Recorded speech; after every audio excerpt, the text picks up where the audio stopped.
तो hello friends, welcome back to my channel. तो कैसे हैं आप लोग? उम्मीद करता हूं अच्छे होंगे और आप लोगों के बेहतरीन सपोर्ट से हमें बहुत अच्छे हैं। तो दोस्तों, आज हम लोग करने वाले हैं एसएससी के लिए या रेलवे के लिए बहुत ही ज़्यादा इंपॉर्टेंट क्वेश्चन जो आपके आने वाले सभी कॉम्पिटेटिव एग्जाम के लिए बहुत ही ज़्यादा महत्वपूर्ण है। तो चलिए दोस्तों, बिना टाइम को वेस्ट किए हुए पहला क्वेश्चन देखते हैं।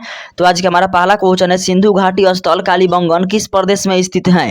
तो इसका पहला ऑप्शन है राजस्थान में, दूसरा है गुजरात में, तीसरा है मध्य प्रदेश में, चौथा है उत्तर प्रदेश में। तो इसका सही उत्तर हो जाएगा राजस्थान, इसका सही उत्तर हो जाएगा। और दोस्तों, पूछता है कि सबसे बड़ा बंदरगाह है, यानी कि बंदरगाह कहाँ पर स्थित है? तो उसका सही उत्तर हो जाएगा लोथल में। लोथल कहाँ है? तो गुजरात में है, तो उसका ऑप्शन बी सही उत्तर हो जाता है।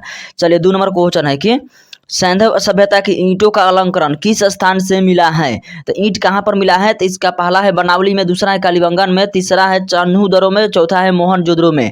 तो ईंट कहाँ पर मिला है? तो इसका ऑप्शन बी यानी कि कालीबंगन में मिला है।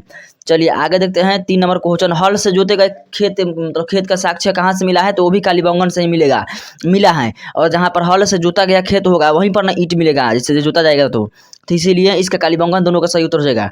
3 नंबर क्वेश्चन है, किस हड़प्पाकालीन स्थल से पुजारी की प्रस्तर मूर्ति प्राप्त हुई है?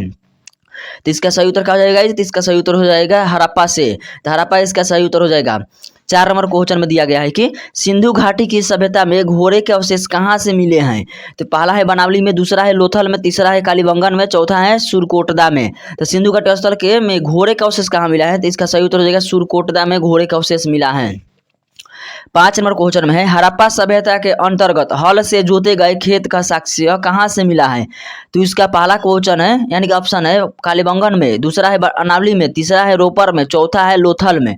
तो इसमें हल से जोते गए खेत का साक्ष्य कहाँ से मिला है? तो इसका ऑप्शन ए सही उत्तर हो जाएगा कालीबंगन से। और ईंट का साक्ष्य कहाँ से मिला है? तो कालीबंगन से ही। इन दोनों को रिलेट करके याद रखिएगा। 6 नंबर क्वेश्चन है, किस हड़प्पाकालीन स्थल से नृत्य करते हुई मुद्रा का स्त्री का मूर्ति प्राप्त हुई है? तो इसका सही उत्तर क्या हो जाएगा? तो पहला ऑप्शन है बनावली में, दूसरा है मोहनजोदड़ो से, तीसरा है कालीबंगन से, चौथा है हड़प्पा से। तो नृत्य करती हुई मूर्ति कहाँ से प्राप्त हुई है? तो इसका सही उत्तर हो जाएगा मोहनजोदड़ो से। चलिए 7 नंबर क्वेश्चन है, सिंधु घाटी की सभ्यता कहाँ तक विस्तृत है, यानी कि उस समय कहाँ तक विस्तृत थी? तो इसका पहला ऑप्शन है राजस्थान, बिहार, बंगाल और उड़ीसा। दूसरा ऑप्शन है पंजाब, राजस्थान, गुजरात, उड़ीसा और बंगाल। तीसरा ऑप्शन है पंजाब, राजस्थान, गुजरात, उत्तर प्रदेश, हरियाणा, सिंध और बलूचिस्तान। चौथा ऑप्शन है पंजाब, दिल्ली और जम्मू कश्मीर। तो इसका सही उत्तर हो जाएगा ऑप्शन सी, पंजाब, राजस्थान, गुजरात, उत्तर प्रदेश, हरियाणा, सिंध और बलूचिस्तान। तो इसका सही उत्तर हो जाएगा ऑप्शन सी। लेकिन आप लोग याद रखिएगा ना कि इसमें कितना मतलब कि कितना राज्य में ये मतलब प्रचलित था उस समय। तो 2, 4, 6, 8, 9 को याद रखिएगा। 9 राज्य में था, 9 राज्य किसी में नहीं रहेगा तो आप लोग इस आराम से याद हो जाएगा। 8 नंबर क्वेश्चन है, सिंधु सभ्यता निम्नलिखित में से किस युग में पड़ता है? तो इसका पहला ऑप्शन है ऐतिहासिक काल में, दूसरा है प्राग ऐतिहासिक काल में, तीसरा ऑप्शन में है कि उत्तर प्राग ऐतिहासिक काल में, और चौथा ऑप्शन में दिया गया है कि आद ऐतिहासिक काल में। तो इसका सही उत्तर क्या हो जाएगा? तो इसका सही उत्तर हो जाएगा सिंधु सभ्यता किस युग में पड़ता है? तो इसका सही उत्तर हो जाएगा आद ऐतिहासिक काल में सिंधु सभ्यता पड़ता है। 9 नंबर क्वेश्चन में दिया गया है कि सिंधु घाटी की सभ्यता निम्नलिखित में से किस सभ्यता के समकालीन नहीं थी? तो किस सभ्यता के समकालीन नहीं थी? तो इसका पहला ऑप्शन है ग्रीक की सभ्यता, मिस्र की सभ्यता या मेसोपोटामिया की सभ्यता की चीन की सभ्यता। तो सिंधु घाटी की सभ्यता किस सभ्यता के समकालीन नहीं थी? तो इसका सही उत्तर हो जाएगा ऑप्शन ए यानी कि ग्रीक के सभ्यता के समकालीन नहीं थी। चलिए 10 नंबर क्वेश्चन देखते हैं, हड़प्पा सभ्यता के संपूर्ण क्षेत्र का आकार किस प्रकार का था? यानी कि त्रिभुजाकार था, कि आयताकार था, कि मतलब कि गोलाकार था, कि वर्गाकार था? तो यही बताना है। तो इसका सही उत्तर क्या हो जाएगा? तो इसका सही उत्तर हो जाएगा त्रिभुजाकार था, यानी कि ट्रेंगल आकृति का था। आकृति को इंग्लिश में शेप कहते हैं। चलिए 11 नंबर क्वेश्चन है, हड़प्पा के मिट्टी के बर्तनों पर सामान्यतः किस रंग का प्रयोग किया जाता है? तो इसका पहला ऑप्शन है पांडु, दूसरा है नीला, तीसरा है लाल, चौथा है नीला और हरा, दोनों मतलब नीला हरा मिला मिक्स करके। तो इसका सही उत्तर हो जाएगा लाल, ऑप्शन सी में दिया गया है वही सही उत्तर हो जाएगा। चलिए 12 नंबर क्वेश्चन देखते हैं, सिंध का नखलिस्तान बाग हड़प्पा सभ्यता के किस पूरा स्थल को कहा जाता है? तो चलिए इसका ऑप्शन देखते हैं, पहला में कालीबंगा, दूसरा में है लोथल, तीसरा में हड़प्पा, चौथा में है मोहनजोदड़ो। तो सिंध का नखलिस्तान बाग किसे कहा जाता है? तो मोहनजोदड़ो को कहा जाता है। तो मोहनजोदड़ो इसका सही उत्तर हो जाएगा। और नृत्य करती हुई कांस्य की मूर्ति कहाँ से प्राप्त हुई थी? तो वो मोहनजोदड़ो से ही प्राप्त हुई थी।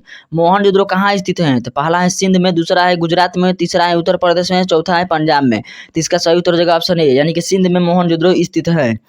चलिए 14 नंबर क्वेश्चन देखते हैं, किस सिंधुकालीन स्थल से एक ईंट पर बिल्ली का पीछा करते हुए कुत्ते के पंजों के निशान मिले हैं? तो इसका पहला ऑप्शन है मोहनजोदड़ो, दूसरा है चन्हूदड़ो, तीसरा है लोथल, चौथा है हड़प्पा। तो किस सिंधुकालीन स्थल से मिला है? तो इसका सही उत्तर हो जाएगा ऑप्शन बी यानी कि चन्हूदड़ो से मिला है। चलिए 15 नंबर क्वेश्चन है, हड़प्पा स्थल यानी कि हड़प्पा सभ्यता किस युग की थी? तो पहला ऑप्शन है पुरापाषाण युग की, दूसरा है लौह युग की, तीसरा है कांस्य युग की, चौथा है नवपाषाण युग की। तो हड़प्पा सभ्यता किस युग की थी? तो इसका सही उत्तर हो जाएगा ऑप्शन सी यानी कांस्य युग की थी हड़प्पा सभ्यता। 16 नंबर क्वेश्चन है, सिंधु घाटी सभ्यता के लोगों का मुख्य व्यवसाय क्या था? तो इसका पहला ऑप्शन है पशुपालन, दूसरा है शिकार, तीसरा है कृषि, चौथा है व्यापार। तो सिंधु घाटी सभ्यता के लोगों का मुख्य व्यवसाय क्या था? तो इसका सही उत्तर हो जाएगा व्यापार। चलिए 17 नंबर क्वेश्चन में दिया गया है कि स्वतंत्रोत्तर भारत में सबसे अधिक संख्या में हड़प्पा युगीन स्थलों की खोज किस प्रांत में हुई है? तो गुजरात में हुई है कि राजस्थान में हुई कि पंजाब और हरियाणा में हुई कि उत्तर पश्चिम और उत्तर प्रदेश में हुआ है? तो ये कहाँ पर हुआ है? तो इसका सही उत्तर हो जाएगा ऑप्शन ए यानी गुजरात में सबसे ज़्यादा हुआ है। 18 नंबर क्वेश्चन में दिया गया है कि निम्नलिखित में से कौन सा हड़प्पा कालीन स्थल गुजरात में था? यानी कि पहले था अभी नहीं है। देखिए दोस्तों ये सभी जो साइड में दिया गया ना किस एग्जाम में कब पूछा गया था, तो SSC मल्टीटास्किंग परीक्षा में पूछा गया था 2013 में। तो इसका पहले आंसर जान लेते हैं कि निम्नलिखित में से कौन सा हड़प्पा कालीन स्थल गुजरात में था? तो इसका सही उत्तर हो जाएगा पहला ऑप्शन है बनावली, दूसरा है लोथल, तीसरा है कालीबंगन, चौथा है रोपर। तो इसका सही उत्तर क्या जाएगा? तो इसका सही उत्तर हो जाएगा ऑप्शन बी यानी कि लोथल। चलिए आगे देखते हैं क्वेश्चन 19 नंबर, निम्नलिखित में से कौन सी फसल हड़प्पा कालीन लोगों द्वारा उत्पादित नहीं की जाती थी उस समय? तो पहला है गेहूं, दूसरा है जौ, तीसरा है दालें, चौथा है चावल। तो इसका सही उत्तर हो जाएगा ऑप्शन सी यानी कि दाल को उस समय पैदा नहीं किया जा सकता था। 20 नंबर क्वेश्चन है, सिंधु सभ्यता के घर किससे बनाए जाते थे? तो इसका पहला है बांस से, दूसरा है पत्थर से, तीसरा है लकड़ी से, चौथा है ईंट से। तो सिंधु सभ्यता के घर किससे बनाए जाते थे? तो इसका सही उत्तर हो जाएगा ऑप्शन डी यानी कि ईंट से बनाए जाते थे। चलिए आगे देखते हैं क्वेश्चन, मोहनजोदड़ो को किस एक अन्य नाम से भी जाना जाता था? तो किस नाम से जाना जाता था? तो यह पूछा गया था SSC और स्नातक स्तरीय परीक्षा 2010 में, दोनों में पूछा गया था।